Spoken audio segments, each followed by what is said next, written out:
Hello, welcome back to my channel.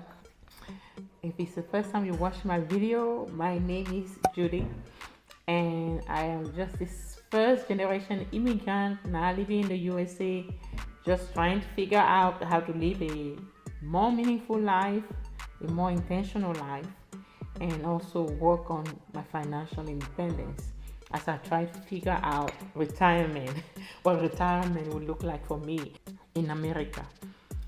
So today I want to share a little bit of my immigration story. So my parents were uh, middle class. We're a middle class family for the early years of my life. I believe up to maybe I was 15 years old.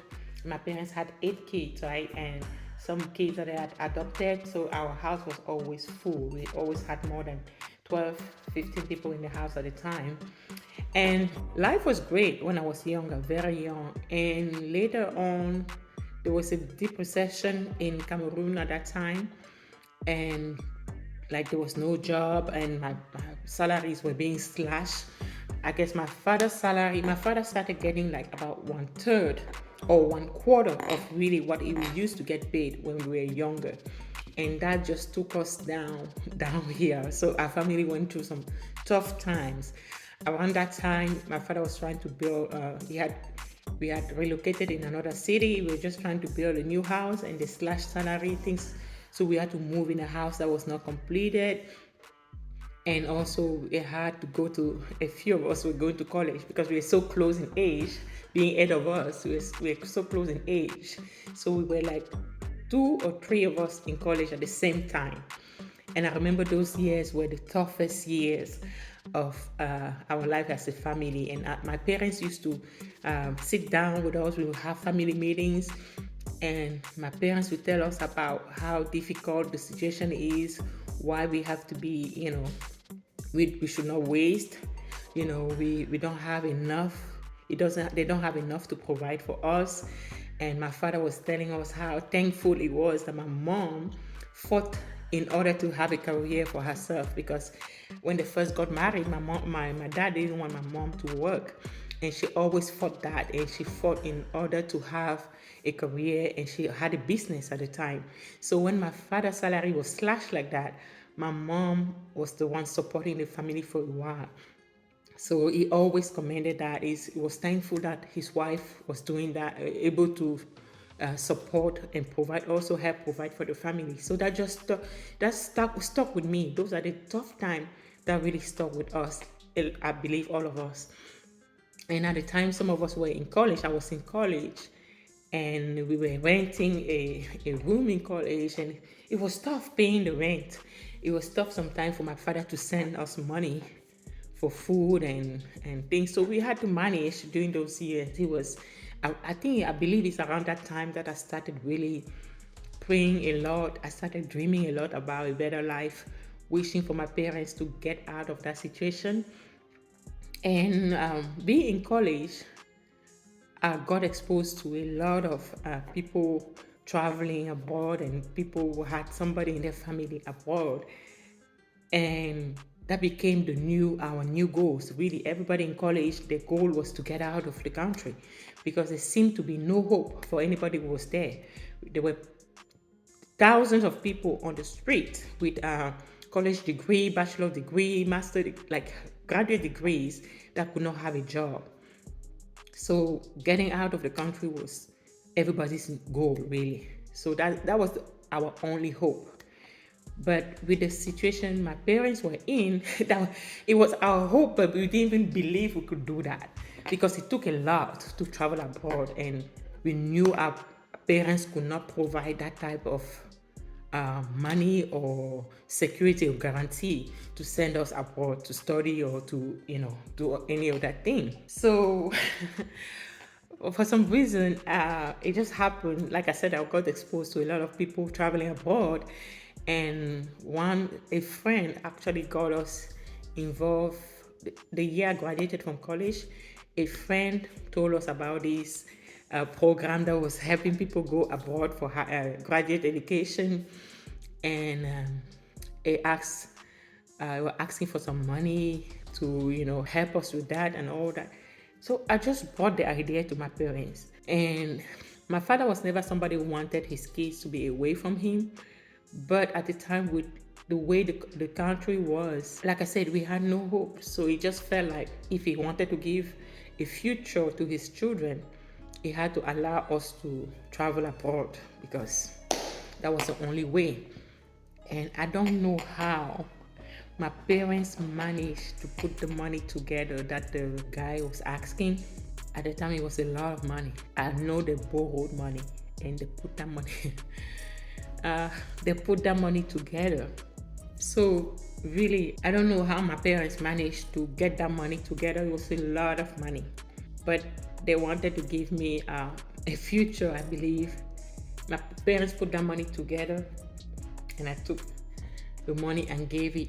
It was a family friend actually. I gave it to this family friend, and I had a passport, but they came out and gave us a piece of paper that we're supposed. We're naive at that time because we didn't know much about traveling abroad as well. My parents were naive, and those were people who actually were a lot more exposed to that. They have been doing that actually, so we didn't have any reason to doubt them.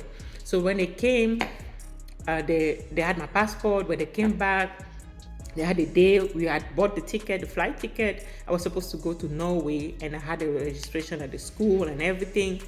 So they came back with my passport. There was no visa stamp in it, but there was a piece of paper that was supposed to, get us inside the plane and all the way to Norway. Get me inside the plane all the way to Norway. So I take that piece of paper. I have the whole family gather and they celebrate and send me off. They take me to the airport. I go past security. For some reason, the paper allowed me to go past all that. I go past security. I get in the line. When I get all the way at the top where I'm supposed to board the plane, when I already wave goodbye to my family, I get up there and they say, I can't travel with that. That means that paper means nothing. They say the paper means nothing. And my suitcase, they returned my suitcase. I didn't even know if my family was still out there waiting for me.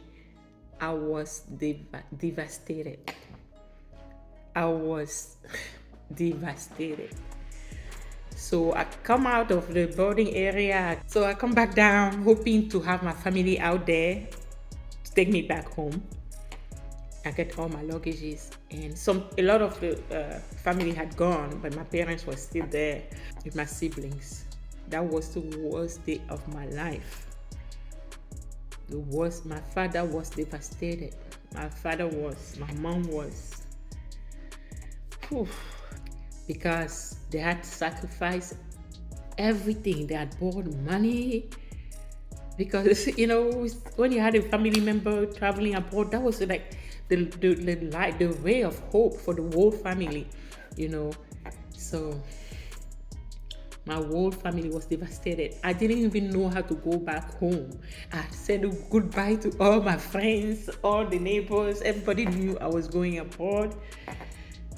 My goodness, my parents I remember the look of my father's desperation that day when he saw me down, just took me home. It was a painful experience. It was a painful experience. So I don't know how I survived that setback. Not because I was disappointed about traveling, but because of what sacrifices my parents had done for me to be able to travel. I was devastated. I was devastated. So I had finished college, right? So I had to stay home that year. And I remember that was this year I was the thinnest I've ever been in my life. I could not eat. I could not bear to eat because after that, the family person that had done that disappeared. We couldn't get back in touch with him. We never got a chance to ever get in touch with him to find out about the money. Are we going to get some of it back? Anything? Because it was a scam. We never got a chance to get the money back. And I watched my parents pay that money back over like months, maybe a couple of years actually. But the thing that struck me was that our parents were not so sad about the money. They were just desperate because they saw me like they saw me dying, like I lost so much weight. I was so hurt. I was so hurt that I had brought something like that to my parents and they had to endure that. They had 8 kids. They didn't have to put millions and millions of CFA down for me just to for that money to be wasted like that. So that just touched me in a very, very painful way. And I saw my father, my parents always tried to comfort me because I think I was the only person staying at home when my siblings were in college. My older siblings were in college. This way, for the next year, I was the smallest I had ever been in my life because I couldn't get myself to eat. I didn't know how to get out of that. I think I couldn't even get out of the house for a couple of months just because I was so embarrassed. I was so hurt. It was a difficult time. But I don't know how, like within the next year, it was September of the next year, I was able to get an admission letter back on my own in a graduate school in Belgium. I was able to get one of my uncle. My parents, actually, my father was able to get one of my uncles to sponsor me, to sit as my sponsor to help me travel, and they got the money again. they just did everything in their power to get me to travel. So they got someone to sponsor, and so we did it right that next time. So I got admission in the college, in the graduate school. I got a sponsor to say they would take care of me in case I was not able to provide for myself while abroad. And my parents provided the money that I needed immediately for the trip and to settle down in Belgium. So I remember leaving Cameroon September 11th, 2001. Yeah.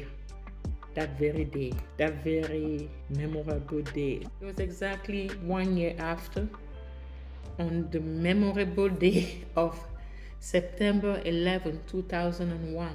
Yes, September 11, 2001, that I got to board the plane to leave my country, Cameroon, and travel to Paris that night. I did not even know I was going to travel with what had just happened in New York. It was crazy. The airport was in a mess. I didn't know I was going to board the plane. I had all my paperwork done right. I had a visa right this time. I had everything done correctly, but I didn't know I was going to travel. But I was able to board that plane and I landed in Paris, and it was chaos. It was chaos. I felt so lost. I felt so lost. But I got to travel, and after I arrived there, after some time, I had a cousin that lived there. We took the train to Belgium, where I was gonna stay, college town, where I was gonna do my graduate degree. That was the town of Leuven in Belgium.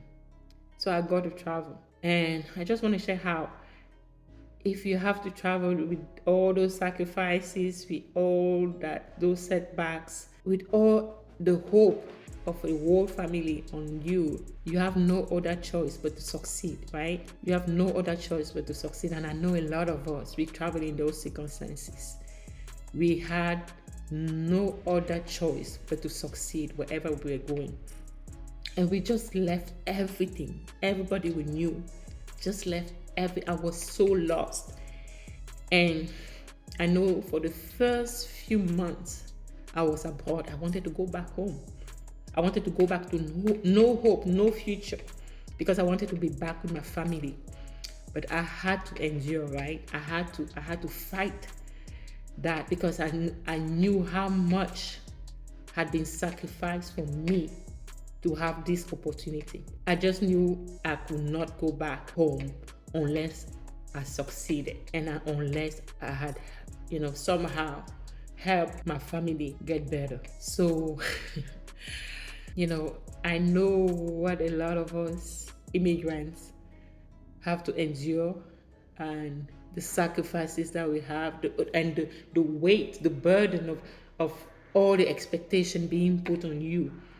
But sometimes you need those challenges, right, to push yourself. Sometimes you need that. I don't know where my life would have been if I had just been stuck back home with no expectation to succeed, no dreams, no, really no future. So now I'm thankful for all of that. Now I'm thankful for all the struggle, really, because everything passes, right?